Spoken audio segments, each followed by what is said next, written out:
MDH की हल्दी मिर्ची धनिया करे कमाल। ये रंग दे, ये खुशबू दे, ये तीखा, ये कम पड़े। क्या निराला MDH मसाला।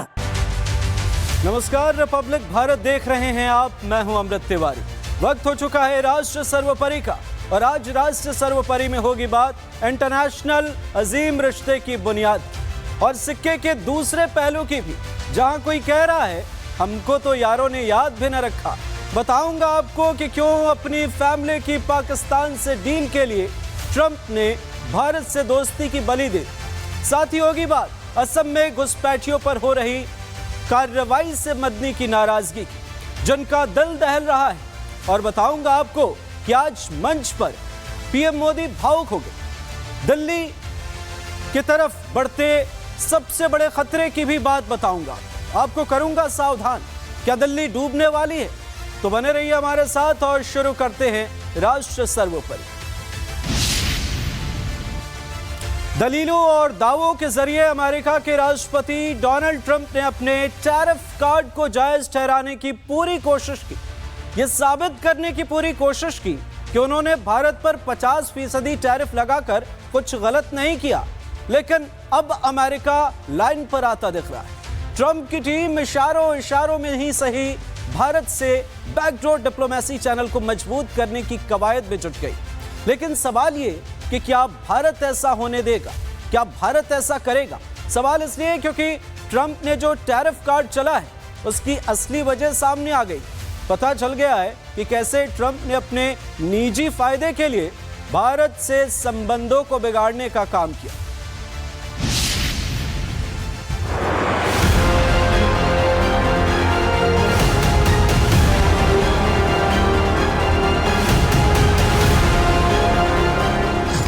एससीओ समिट 2025 की तस्वीरें बता रही हैं कि अमेरिका अब अकेला पड़ गया है और भारत ने नया बाजार चुन लिया है। नया वर्ल्ड ऑर्डर लिख दिया गया है। एससीओ की बैठक सिर्फ डिप्लोमेटिक मीटिंग नहीं थी, बल्कि एक जियोपॉलिटिकल सर्जिकल स्ट्राइक थी। जब मंच पर भारत के प्रधानमंत्री नरेंद्र मोदी, रूस के राष्ट्रपति व्लादिमीर पुतिन और चीन के राष्ट्रपति शी जिनपिंग एक साथ नजर आए, तो दुनिया को एक मैसेज साफ साफ मिल गया कि अब वर्ल्ड का पावर सेंटर बदल गया है और एशिया इसका नया हेडक्वार्टर बनने जा रहा है। लेकिन ट्रंप के ट्रेड सलाहकार अभी भी अपनी धुन में लगे हैं। एससीओ में भारत का दम देखकर पीटर नवारो को दौरे पड़ रहे हैं। ब्राह्मण वाला ज्ञान देने के बाद भारत रूस की दोस्ती में दरार डालने की कोशिश कर रहे हैं और इसीलिए पीएम मोदी की पुतिन और जिनपिंग के साथ मीटिंग को एक रणनीति गलती बता रहे हैं। पीटर नवारो ने कहा कि दुनिया के सबसे बड़े लोकतंत्र के नेता मोदी को पुतिन और शी जिनपिंग जैसे दो सबसे बड़े तानाशाहों के साथ देखना शर्मनाक था। इसका कोई मतलब नहीं है। मुझे समझ नहीं आ रहा है कि वो क्या सोच रहे हैं, खासकर तब जब भारत दशकों से चीन के साथ कभी कोल्ड वॉर तो कभी छिटफुट संघर्ष में उलझा हुआ है। हमें उम्मीद है कि मोदी इस बात को समझेंगे कि उन्हें रूस के साथ नहीं बल्कि अमेरिका के साथ रहने की जरूरत है। ये दूसरा दिन है जब पीटर नवारो लगातार भारत को अपना ज्ञान दे रहे हैं। एससीओ शिखर सम्मेलन में रूस के राष्ट्रपति व्लादिमीर पुतिन, चीन के राष्ट्रपति शी जिनपिंग और भारतीय प्रधानमंत्री नरेंद्र मोदी की करीबी उन्हें रास नहीं आ रही है और इसीलिए उनका दिमाग सिर्फ भारत पर टिका हुआ है। सिर्फ इतना ही नहीं, नवारो भारत को टैरिफ का महाराजा बता रहे हैं। नवारो ने अमेरिका की ओर से भारत पर लगाए गए 50% टैरिफ का जिक्र करते हुए कहा कि भारत के साथ दो तरफा समस्या है। 25% आपसी है जो उनके अनुचित व्यापार की वजह है। बाकी 25% इसलिए है क्योंकि भारत रूस से तेल खरीद रहा है। पुतिन भारत को कच्चे तेल पर छूट देते हैं। भारत इसे रिफाइन करता है और फिर यूरोप, एशिया और अफ्रीका को महंगे दामों पर बेच देता है। ये मुनाफाखोरी के अलावा और कुछ नहीं है। भारत इस बात पर अड़ा नहीं रह सकता है कि उसे अपनी गाड़ियां चलाने या अपने घरों को ठंडा करने के लिए किसी तरह इस तेल की जरूरत है। ये झूठ है, बिल्कुल झूठ है। भारत का बढ़ता दबदबा देखकर पीटर नवारो अपनी लाइन लेंथ भूल चुके हैं। उनकी ये टिप्पणी ऐसे समय में आई है जब अमेरिका और भारत के बीच टैरिफ और रूस तेल को लेकर तनाव बढ़ता जा रहा है और एससीओ समिट में भारत, रूस और चीन का करीब आना अमेरिका के लिए खतरा बन रहा है। एक तरफ नवारो आग उगल रहे हैं तो दूसरी ओर अमेरिकी वित्त मंत्री स्कॉट बेसेंट बैकफुट पर आते दिख रहे हैं और कह रहे हैं कि चीन और रूस की तुलना में भारत अमेरिका के ज्यादा करीब है और मुझे ऐसा लगता है कि हम अंत में एक साथ जरूर आएंगे। अब ट्रंप के ट्रेड सलाहकार और वित्त मंत्री कितना भी डैमेज कंट्रोल करने की कोशिश कर लें, लेकिन असल सच्चाई तो अमेरिका के पूर्व एनएसए जैक सुल्लिवन ने बता दिया है। उन्होंने कहा है कि ट्रंप ने पाकिस्तान में अपने फैमिली बिजनेस को बढ़ावा देने के लिए भारत के साथ अपने संबंधों की बलि चढ़ा दी है। सुल्लिवन ने एक इंटरव्यू में ट्रंप की पाकिस्तान के साथ पारिवारिक डील का खुलासा किया और कहा कि ट्रंप फैमिली पाकिस्तान में एक क्रिप्टो बिजनेस में शामिल है और कहा कि पाकिस्तान की ओर से ट्रंप फैमिली के साथ बिजनेस करने की इच्छा की वजह से ट्रंप ने भारत के साथ संबंधों को दरकिनार कर दिया है। ये एक बड़ा रणनीतिक झटका है क्योंकि एक मजबूत भारत अमेरिका साझेदारी हमारे मूल हितों को पूरा करता है। ट्रंप इसीलिए पाकिस्तानी सेना प्रमुख असीम मुनीर को खुश करने की कोशिश कर रहे हैं। दरअसल इस्लामाबाद ने 26 अप्रैल को पाकिस्तान क्रिप्टो काउंसिल यानी पीसीसी की स्थापना की थी, यानी कि पहलगाम हमले के करीब 4 दिन बाद ही इसका मकसद देश को दक्षिण एशिया का क्रिप्टो हब बनाना था। इसके बाद पीसीसी ने वर्ल्ड लिबर्टी फाइनेंशियल के साथ एक समझौते पर हस्ताक्षर किए। इसमें ट्रंप परिवार के बेटे एरिक और डोनाल्ड ट्रंप जूनियर और दामाद जेरेड कुशनर की 60% हिस्सेदारी है। पाकिस्तानी बिजनेस में ट्रंप परिवार की इस भागीदारी की वजह से सुल्लिवन समेत कई एक्सपर्ट्स मानते हैं कि इसलिए ट्रंप भारत के बजाय इस्लामाबाद का पक्ष ले रहे हैं। यही वजह है कि ट्रंप ने भारत पर 50% टैरिफ लगाया है, जबकि उनके प्रशासन ने पाकिस्तान पर सिर्फ 19% टैरिफ लगाया है। अमेरिका ने भारत पर 50% टैरिफ लगाया है, जिसका दावा है कि ये रूसी तेल खरीदने की वजह से लगाया गया है, जबकि असल वजह ट्रंप का फैमिली बिजनेस ही है। तो वहीं दूसरी ओर नोबेल की चाहत की वजह से भी ट्रंप भारत के दुश्मन बन बैठे हैं।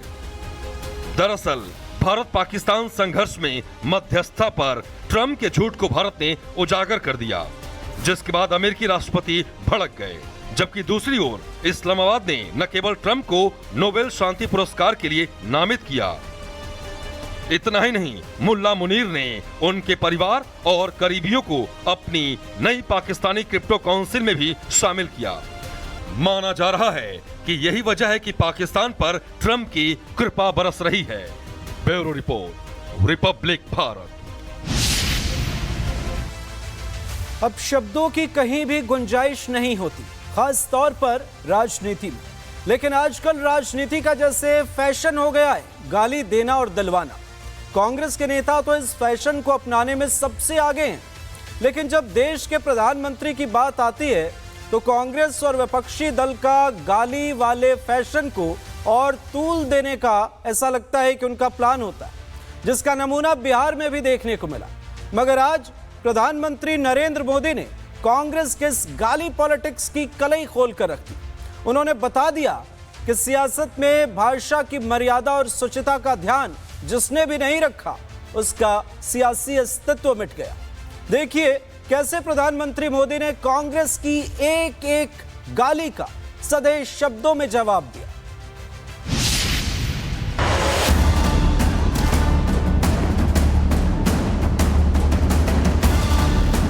जिसका राजनीति से कोई लेना देना नहीं, जिसका शरीर भी अब नहीं है, मेरी उस मां को आरजेडी कांग्रेस के मंच से भद्दी भद्दी गालियां दी।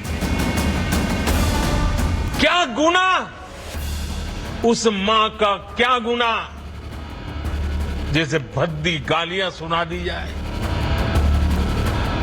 तेजस्वी के भी माँ है, वो अपनी माँ को नहीं छोड़ दिए। वो अगर मोदी जी को माँ को गाली बके तो वो अपनी माँ को भी गाली बके हैं। अपनी माँ को गाली बके हम लोग को बहुत गाली दिया है। अगर मोदी जी को माँ के गाली दिया तो वो अपनी माँ को भी दिया है। गंदा संस्कार में पहले पोसे होंगे तब तो इस तरह से उनको गाली बके हैं। मोदी जी से माफी मांगने के लिए हम लोग के सारा जीविका दीदी से आदेश है। बिहार के दरभंगा में 28 अगस्त को कांग्रेस और आरजेडी की वोटर अधिकार यात्रा में मंच से एक कैसी गाली गूंज गई कि शर्म की सारी सीमाएं टूट गई।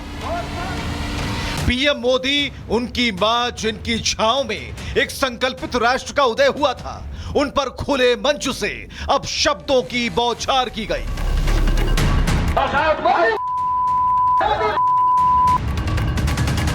ये किसी नाटक की पटकथा नहीं, ये राजनीति का अंधेरा चेहरा है जिसे कांग्रेस के कार्यकर्ता मंच से अंजाम दे रहे हैं। सब हदें पार कर दी गई, लोकतंत्र को कलंकित किया गया और इतना ज्यादा कि शर्म भी शर्म आ जाए। लेकिन कांग्रेस को शर्म नहीं आई और फिर पीएम मोदी ने पटना के मंच से भावुक होकर अपना दर्द बताया। माई के बिना तो कवनो जिंदगी भी ना पनप सकेला। कांग्रेस की यह बहुत पुरानी आदत है। चुनावों से पहले हार की बौखलाहट सिर्फ मंच बदलकर लौट रही है।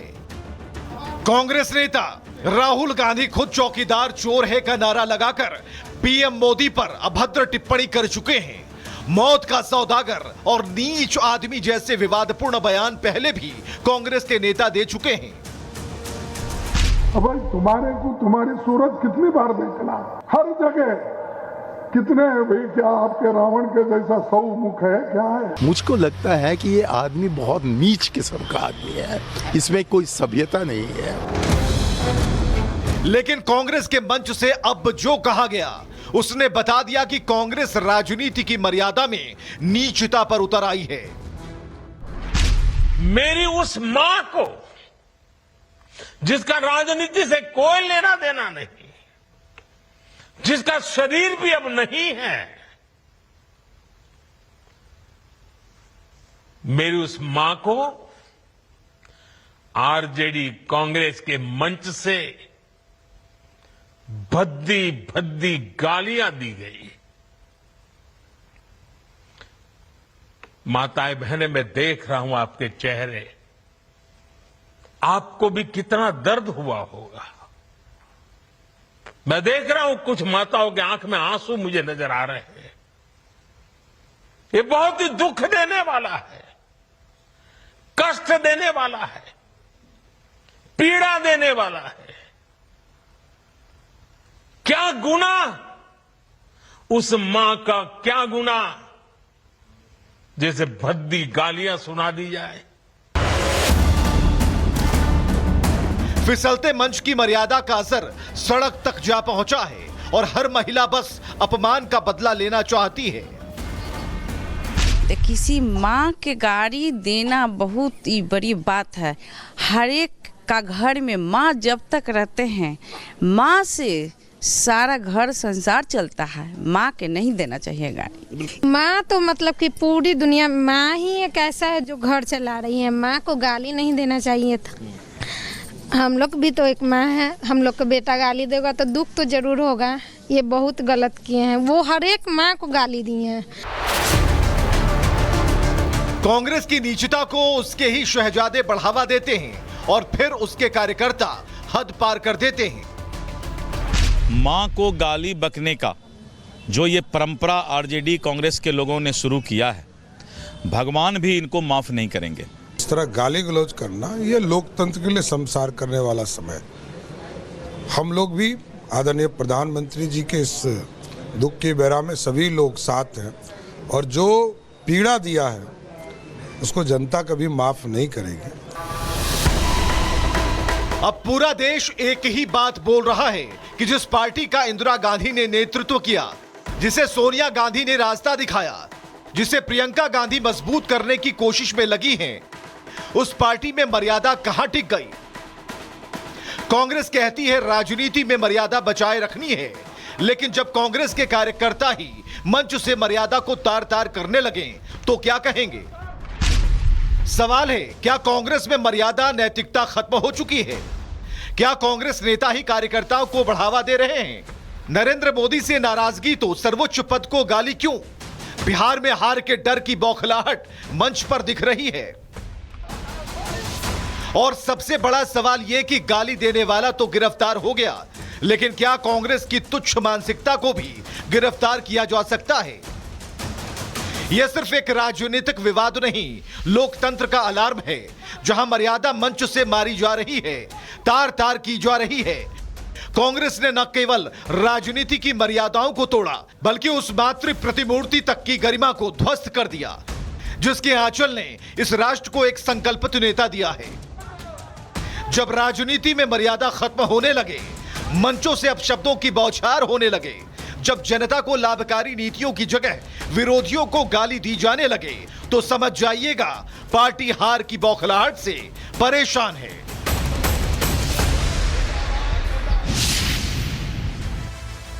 आगे बढ़ते हैं और बात करते हैं असम की, जहां एक नया विवाद शुरू हो गया है।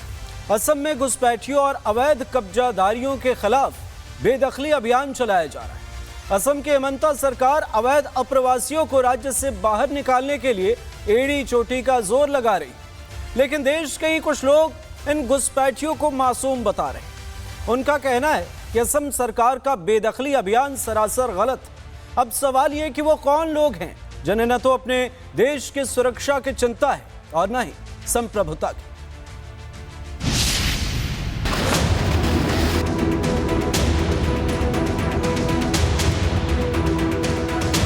धर्म के आधार पर लोगों को बांटकर सत्ता पाने के लिए असम को एक इस्लामिक प्रदेश बनाना, वो सोच का खिलाफ में हम लोग काम करूंगा।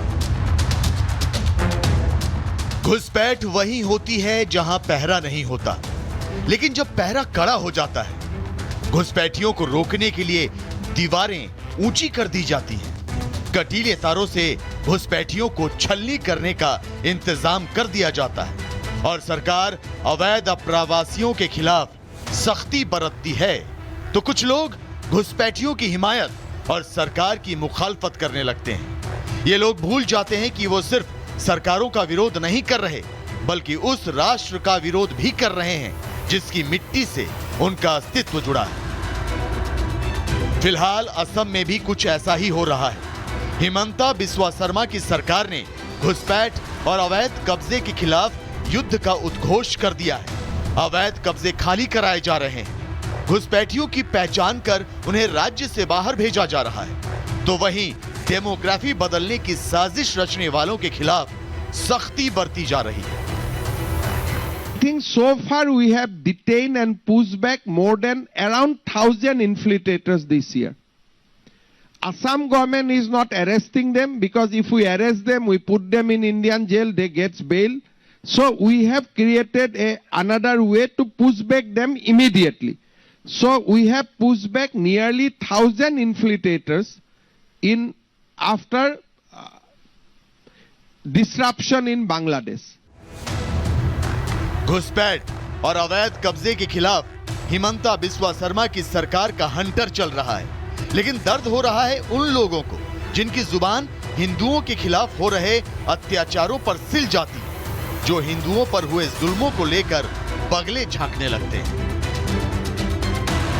जमीयत उलेमाए हिंद के अध्यक्ष मौलाना महमूद मदनी ऐसे ही लोगों में शुमार किए जाते हैं।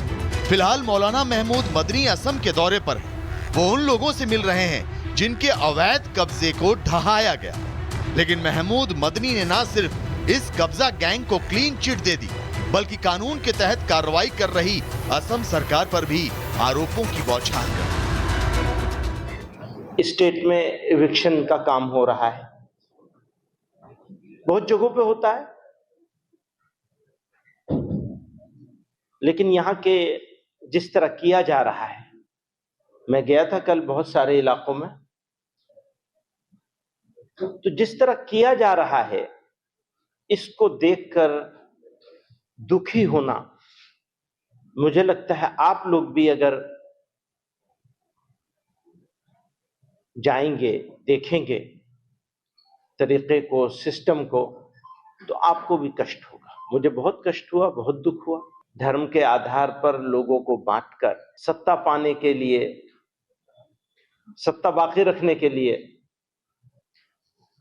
लोग खास किस्म के नारे देकर, एक विशेष वर्ग बताकर, मियां बताकर, अननोन बताकर, तो वो एटीट्यूड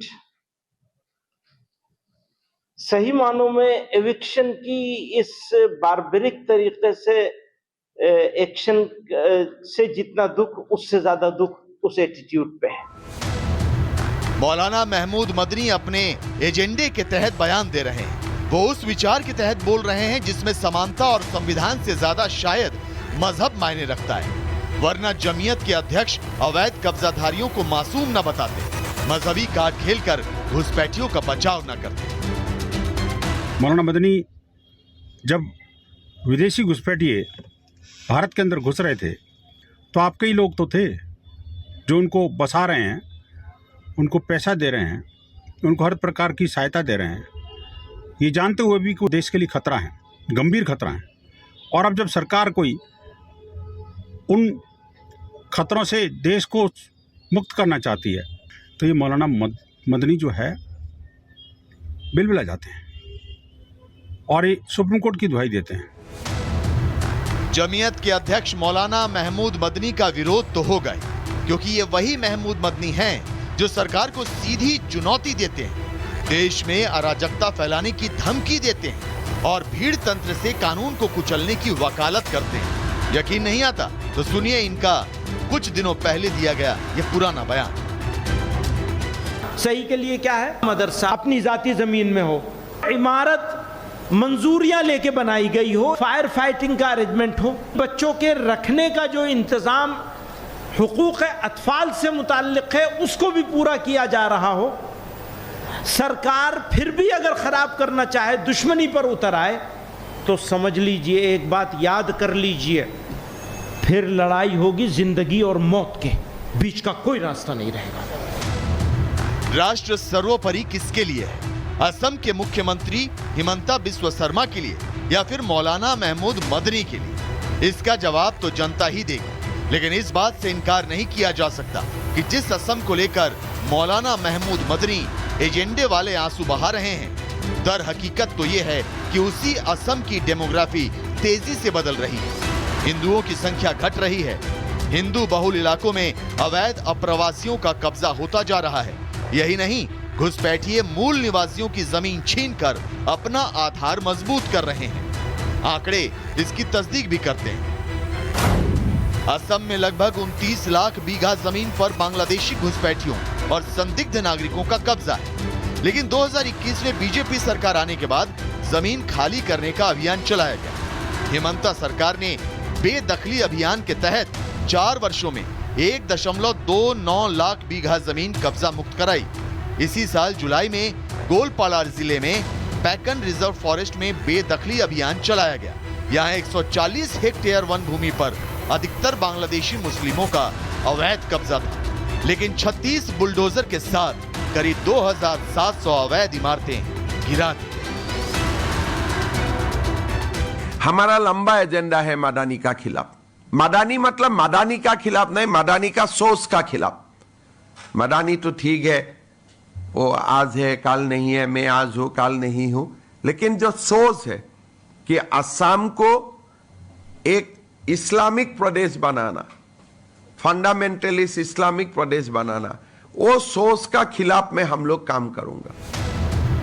नॉर्थ ईस्ट में असम, त्रिपुरा और मेघालय के बांग्लादेशी बॉर्डर से सटे जंगल घुसपैठ का जरिया बन चुके हैं। साथ ही बांग्लादेश में शेख हसीना सरकार का तख्ता पलट होने के बाद वहां मौजूद आतंकी संगठन पाकिस्तानी खुफिया एजेंसी के इशारे पर बड़े हमलों को अंजाम देने की फिराक में भी हैं।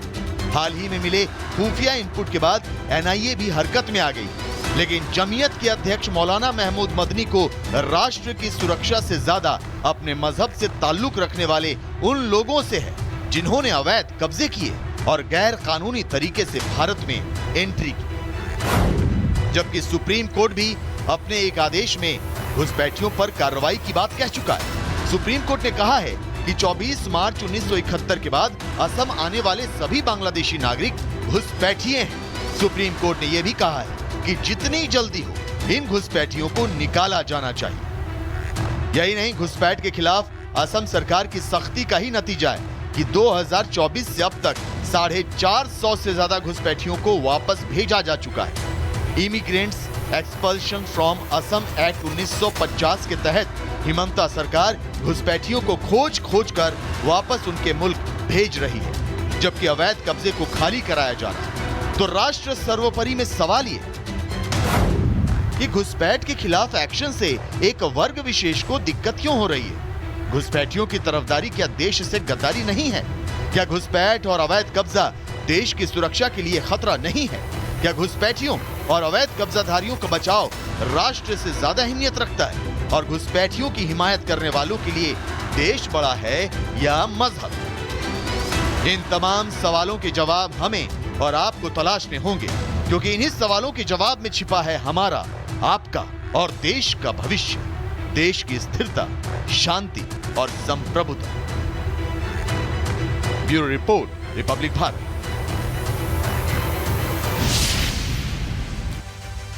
अंतरिक्ष, रक्षा, अनुसंधान और विज्ञान के क्षेत्र में भारत हर दिन नई ऊंचाइयों को छू रहा है। तो अब भारत ने बना ली है स्वदेशी चिप। भारत ने 32 बिट माइक्रो प्रोसेसर को सेमिकॉन इंडिया 2025 में लॉन्च किया। इसका नाम है विक्रम। लेकिन इस छोटी चिप से बड़ा बदलाव लाने की यह सिर्फ एक शुरुआत है।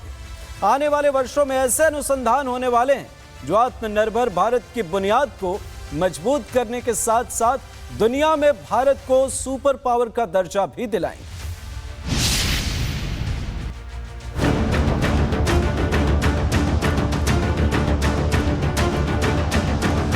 भारत अभी तक विदेशों से चिप आयात करता है, लेकिन अब विदेशी चिप पर भारत की निर्भरता कम करने के प्रयासों में बड़ी सफलता मिली। भारत में पहली प्रोसेसर और टेस्ट चिप बनाई गई। केंद्रीय इलेक्ट्रॉनिक्स और सूचना प्रौद्योगिकी मंत्री अश्विनी वैष्णव ने यह चिप प्रधानमंत्री नरेंद्र मोदी को सौंप दी। मौका था सेमिकॉन इंडिया 2025 का। विक्रम 32 बिट प्रोसेसर को इसरो के सेमीकंडक्टर लैब में बनाया गया है। विक्रम 32 बिट प्रोसेसर को विक्रम 3201 नाम दिया गया है। यह चिप पीएम मोदी के मेक इन इंडिया की चाहत को हकीकत में बदलने जैसा है। 100% made in India Vikram 32 bit processor में कई सहायक सॉफ्टवेयर टूल्स भी लगे, जिनमें सबसे खास है ADA compiler, assembler, linkers, simulator, IDE. ये विक्रम 3201 प्रोसेसर को खास बनाते हैं। सिर्फ इतना ही नहीं, अंतरिक्ष और रक्षा क्षेत्र में भारत के लिए मील का पत्थर साबित हो सकता है। खास तौर से स्पेस लॉन्च व्हीकल में काम करने के लिए तैयार किया गया है। माइक्रो प्रोसेसर चिप है जो अलग अलग तरह से काम करती है। इस चिप से गणना करने, डेटा प्रोसेस करने और कंट्रोल सिस्टम को संभालने में मदद मिलेगी। अंतरिक्ष उड़ानों के दौरान मुश्किल परिस्थितियों जैसे बहुत ज्यादा गर्मी, ठंड, कंपन और दबाव को संभाल सकता है। एक बार में 32 बिट्स डेटा प्रोसेस कर सकता है, मतलब जटिल से जटिल काम भी बड़ी आसानी से कर सकता है। मौजूदा वक्त में देश में 5 सेमीकंडक्टर यूनिट्स का निर्माण चल रहा है। एक की पायलट लाइन पूरी हो चुकी है, 2 अन्य भी जल्द उत्पादन शुरू करने वाले हैं। भारत सरकार ने 10 ऐसे प्रोजेक्ट्स को मंजूरी दी है। विक्रम 3201 प्रोसेसर विक्रम 1601 यानी 16 बिट का एडवांस वर्जन है, जिसका इस्तेमाल 2009 में इसरो के लॉन्च व्हीकल के एवियोनिक्स सिस्टम में किया जा रहा है। विक्रम प्रोसेसर भारत की सेमीकंडक्टर महत्वाकांक्षाओं का आगाज है और इस कामयाबी ने भारत को ग्लोबल सेमीकंडक्टर डिजाइन का एक बड़ा सेंटर बना दिया है। स्वतंत्र भारत के इतिहास में एक नया मील पत्थर हम लोगों ने अचीव कर लिया है। हम लोगों ने एक नया इंडिजिनस डेवलप्ड माइक्रो प्रोसेसर बनाया है भारतवर्ष में, जो एक विशिष्ट प्रकार का माइक्रो प्रोसेसर है। नाम है उसका विक्रम 3201, यानी कि नाम ही संदेशा देता है कि ये विजयी माइक्रो प्रोसेसर होने वाला है। ये वो प्रोसेसर है जो विशिष्ट प्रकार से स्पेस मिशंस में इस्तेमाल किया जाएगा। गुजरात के साणंद में बनी चिप भारत की सेमीकंडक्टर पीएम मोदी की दूरदर्शी सोच का नतीजा है। तभी तो पीएम मोदी ने कहा था कि दुनिया भारत पर भरोसा करती है, दुनिया भारत पर विश्वास करती है और दुनिया भारत के साथ सेमीकंडक्टर का भविष्य बनने के लिए तैयार है। फ्रेंड्स, यहाँ दुनिया भर में सेमीकंडक्टर से जुड़े एक्सपर्ट्स हैं। 40-50 से ज्यादा देशों का यहाँ रिप्रेजेंटेशन है और ये जो कॉम्बिनेशन बना है उसका एक ही मैसेज है, the world is ready to build the semiconductor future with India.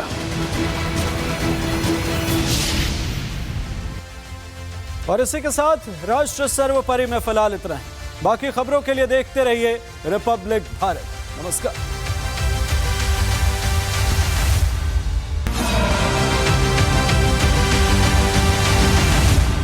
अब आया असली स्वाद। अब आया स्वाद। जब स्वाद के पड़े हो लाले तो MDH का चंकी चाट मसाला डालें। MDH का चंकी चाट मसाला।